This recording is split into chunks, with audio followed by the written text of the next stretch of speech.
प्यारे प्रशिक्षणार्थी, जय हिंद।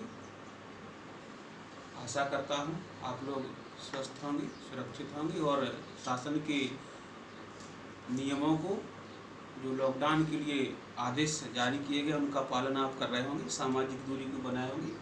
आज का टॉपिक है हमारा शिक्षा के उद्देश्य एवं वर्तमान भारत में शिक्षा के उद्देश्यों को प्रभावित करने वाले कारक। तो हम सर्वप्रथम चर्चा करेंगे शिक्षा के उद्देश्य को लेकर के। और शिक्षा के उद्देश्य को अगर हम देखें तो हम शिक्षा के उद्देश्य को 4 प्रकार से विभाजित कर सकते हैं।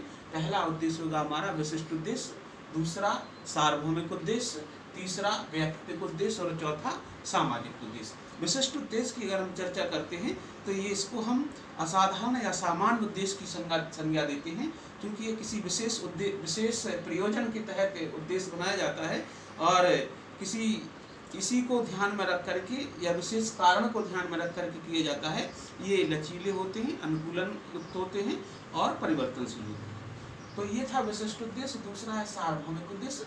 सार्वभौमिक उद्देश्य सारे संसार को दृष्टिगत रखते हुए, समष्टि को दृष्टिगत रखते हुए तैयार किया जाता है। इसका महत्व, चूँकि इसका व्यक्तिगत उद्देश्य जो सार्वभौमिक उद्देश्य होता है वो सामान्य गुणों, इससे व्यक्ति के सामान्य गुणों का विकास होता है। ये उद्देश्य किसी विशिष्ट स्थान या देश तक सीमित होते हैं तो नहीं होते हैं। तो ये सार्वभौमिक उद्देश्य है। तीसरा उद्देश्य है व्यक्तिगत उद्देश्य। ये समाज की अपेक्षा व्यक्ति पर ज़्यादा जोर देते हैं। व्यक्ति विशेष के लिए उद्देश्य होता है जो अपने किन्हीं आवश्यकताओं की पूर्ति करने के लिए उद्देश्य को निर्धारित किया जाता है। और व्यक्तिवादी जो उद्देश्य हैं वो समाज की अपेक्षा व्यक्ति को महत्व देते हैं।